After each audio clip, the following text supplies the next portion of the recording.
الكوكا وجدت، خليتها طابت مليح، والان دوك نوريها لكم. قطعتها ثاني كي خرجتها، عاودت قطعتها باش تجيني سهله باش نقلعها. دوك نقلع طرف قدامكم تشوفوا. بسم الله.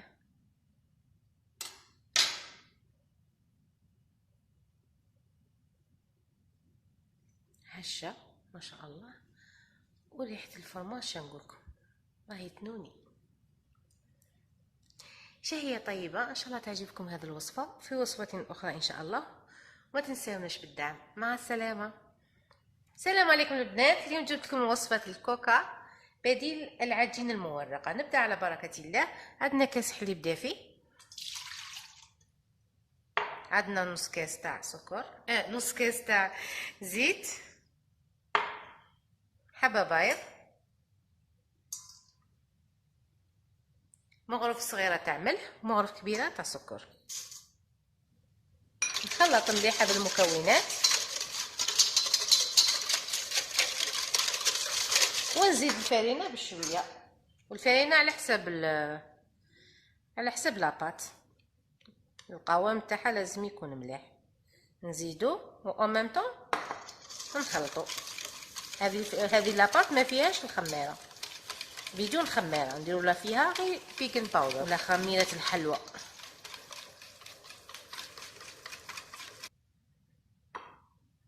هي من الاحسن نصيروا الفرينه.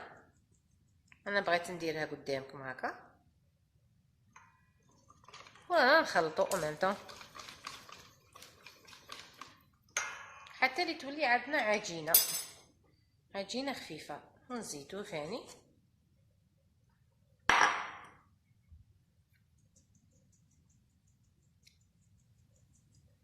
والان نزيدو خميره الحلوى، مغرف يعني تكون ممسوحه عليها، ونصيروها كاع مع بعض.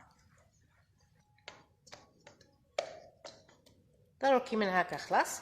دوك نقسموها على 4 ونخلوها ترتاح.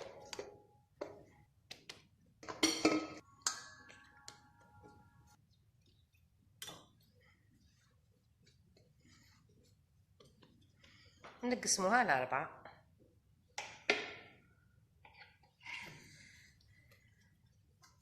يعني حجم واحد.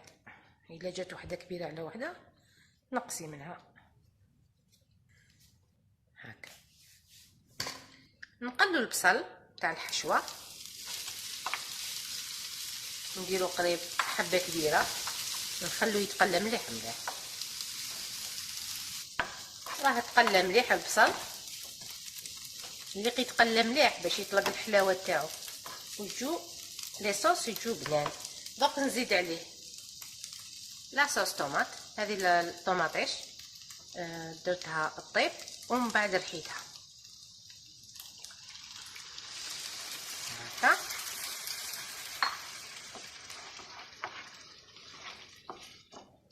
ابخي نزيدو التوابل، ملح والحرار، مغرف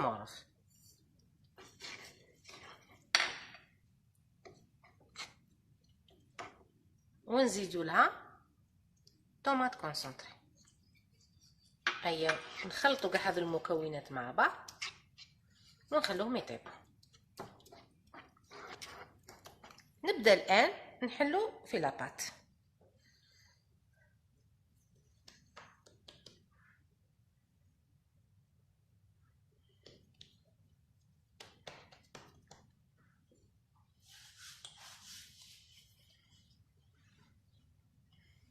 على حساب السنين اللي راه عندنا حلوها مليح. دوك حليناها. دوك نديرو الزبده. درنا 4 طبقات، يعني 2 طبقات من تحت و 2 طبقات من الفوق. دوك نديرو الزاوجه فوقها، راني موجدتها باش لو فيديو ما يجيناش طويل. دوك نرفدها ونحطها. هيا وشغل نسقموها نديروهم مع بعض.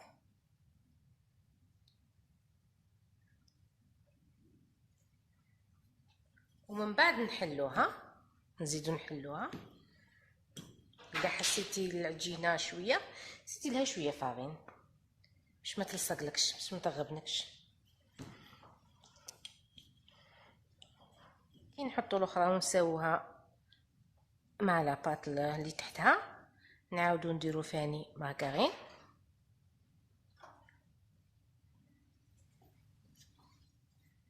هيا دروك واحده كي من هكا نسقموها ثاني منا.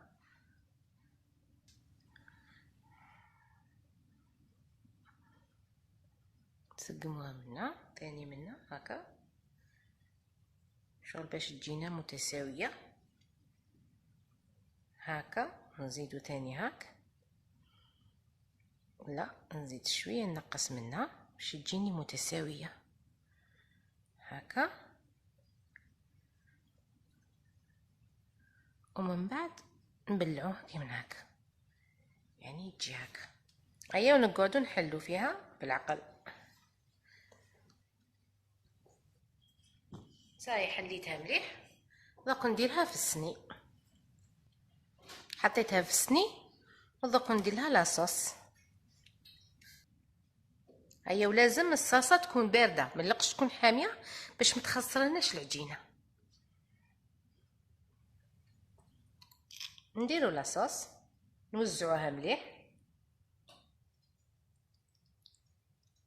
وليق تكون بارده.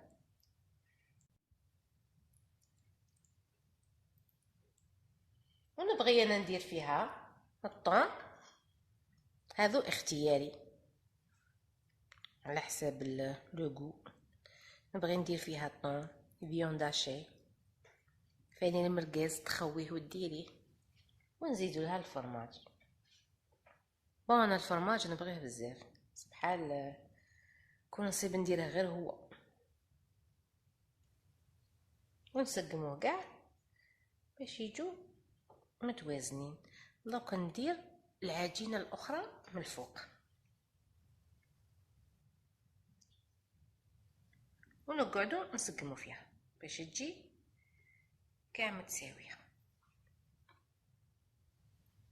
هيا ونقعدو نحلو فيها باش العجينه تلصق مع بعض، يعني ما لازمش يجي فيها الهواء من الداخل.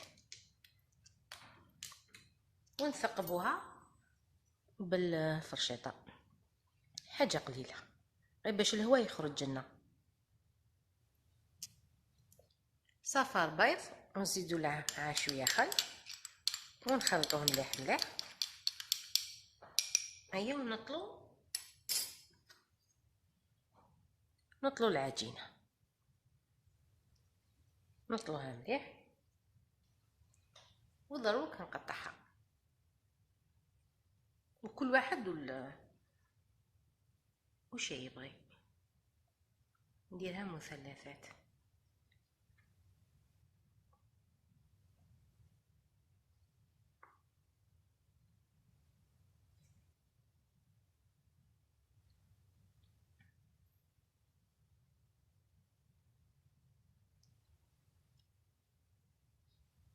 صاي قسمتها كاع على شكل مثلثات. دوك نديرو الزيتون.